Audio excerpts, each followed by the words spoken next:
One of the hardest problems in software development, even today, is memory management. Despite decades of software development and hundreds of programming languages trying to solve it, languages like Rust and Zig are still proposing new approaches and major updates to memory management in 2026. For those of you lucky enough to spend your days building to-do apps in toy languages like JavaScript, where memory safety and performance are usually somebody else's problem, memory management is the process of deciding where data lives, how long it should remain there, and when that memory can be safely reused. And the difficult part is that memory is not just a pool of bytes that you allocate and release. Every allocation has an owner, a lifetime, an alignment requirement, and a physical location that affects cache performance. On top of that, data may be referenced from multiple parts of the program, passed across threads, or stored inside larger structures, so freeing it requires proving that nobody can access it again. If you get that decision wrong, you end up with use after free bugs, double freeze, memory leaks, buffer overflows, or data races, and you get the chance to be featured in one of low-levels videos. What's worse is that even when the program is technically correct, poor allocation patterns can fragment memory, destroy cache locality, and force the allocator or garbage collector to spend more time managing objects than the application spends using them. So even if you don't usually care about these things, and, trust me, ignoring them means leaving a lot of your potential as a software engineer on the table, good software still needs memory safety, native performance, precise control over memory, seamless C compatibility, simple code, and fast compilation. Unfortunately, getting all of those at the same time is incredibly difficult. In the Rust world, which is famous for revolutionizing memory management through its borrow checker, the team is releasing a new checker version called Polonius Alpha, which to me sounds like the name of a wizard from the Harry Potter books. In a Rust program, the borrow checker tracks who owns a value, who is temporarily borrowing it, and how long each reference is allowed to remain valid.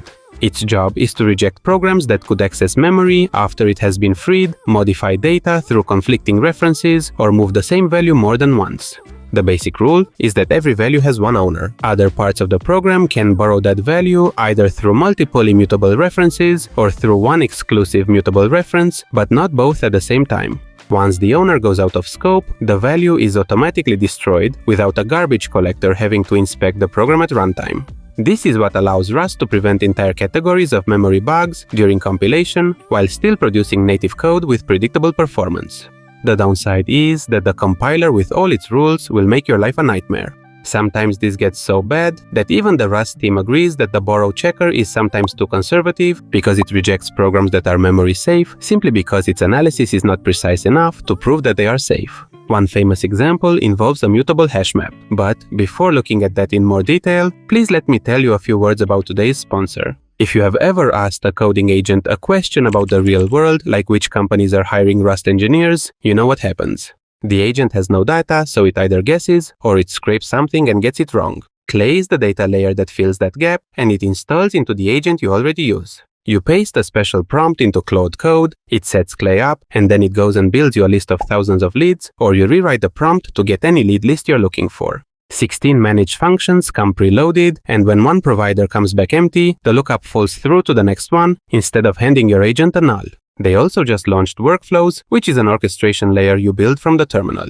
You can create a workflow, trigger it from a webhook or a cron schedule, and inspect a run node by node when something breaks. On top of that, every edit is snapshotted, so you can restore any earlier version without leaving the shell. The orchestration itself is free, and you only pay for the data lookups and the AI. Clay is free to start, and the new workspace comes with 2000 free credits preloaded. Please check out the link in the description to grab the prompt and try it with Claude Code, Codex, or whatever agent you are already using. Back to the video. Imagine that you call getMut to retrieve a mutable reference to an existing value. When the value exists, you return that reference. When it does not exist, you insert a new value and then return a reference to it. The two operations happen in different branches of a match, their mutable borrows never actually overlap, and this is considered a valid correct piece of code by any sane developer. But the current borrow checker can still reject the program because it treats the first borrow as if it survives for too long. From its perspective, you are trying to mutably borrow the map again, while the previous mutable borrow may still be alive. To solve this, the new Polonius checker uses a more precise analysis that understands where individual loans are actually active. So, in our example, it can see that the borrow returned by getMut only matters in the successful branch. In the other branch, the map can safely be borrowed again for the insertion. This sounds like a small improvement, but it represents an important direction for Rust. The language started with extremely strict rules because rejecting some valid programs was preferable to accepting unsafe ones.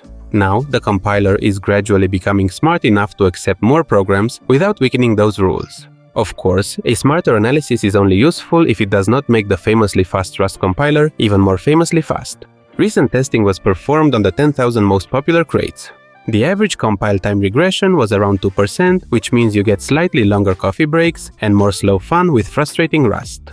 Now, it is probably a good time to hate on the language in the comments and transition to Zig's new update. Zig took almost the opposite, more established approach to systems programming. Instead of using an ownership system and borrow checker, it gives developers direct control over memory, combined with explicit allocators, optional runtime safety checks, and a general expectation that programmers understand what their pointers are doing.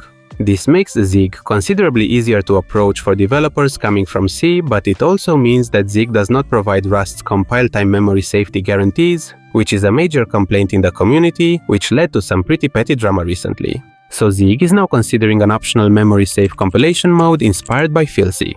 The proposal originally appeared with the wonderfully diplomatic title, "Introduce an actually memory-safe, unlike Rust, compilation mode inspired by fil-c." Nothing encourages a calm technical discussion, quite like telling Rust developers that Rust is not actually memory safe, but underneath this 2026 War of the Geeks, the proposal is actually really interesting.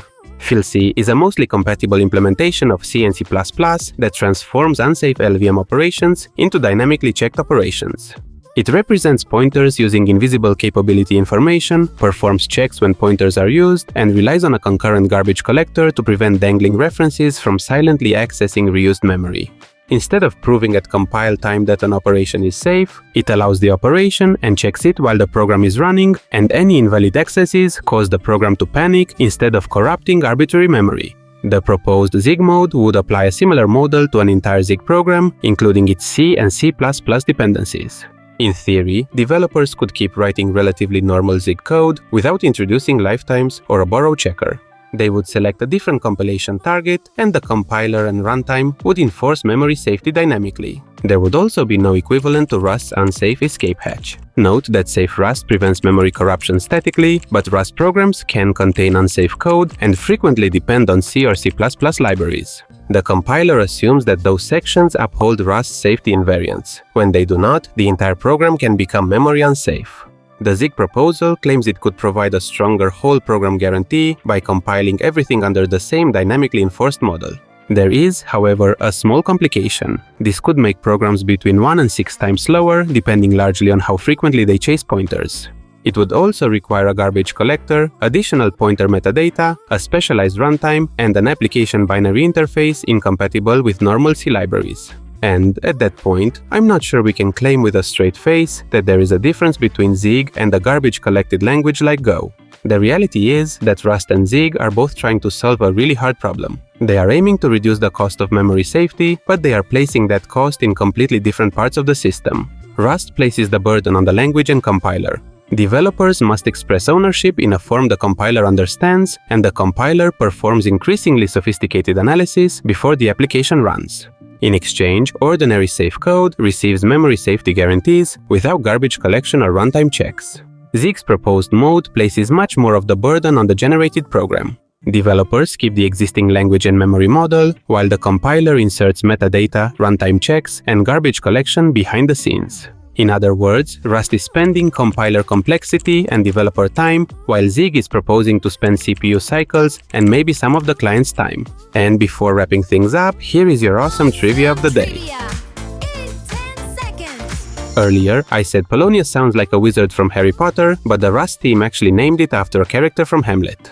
Polonius is a tedious old advisor who spends the play lurking where he shouldn't, and in Act 3 he hides behind a curtain in a room he has no business being in. Hamlet hears a noise, steps through the fabric without checking what is on the other side, and kills him. So the Rust team named its borrow checker after a character who dies from an unchecked access to memory he did not own. If you liked this video, you should consider joining our community where I'm posting more dedicated weekly content.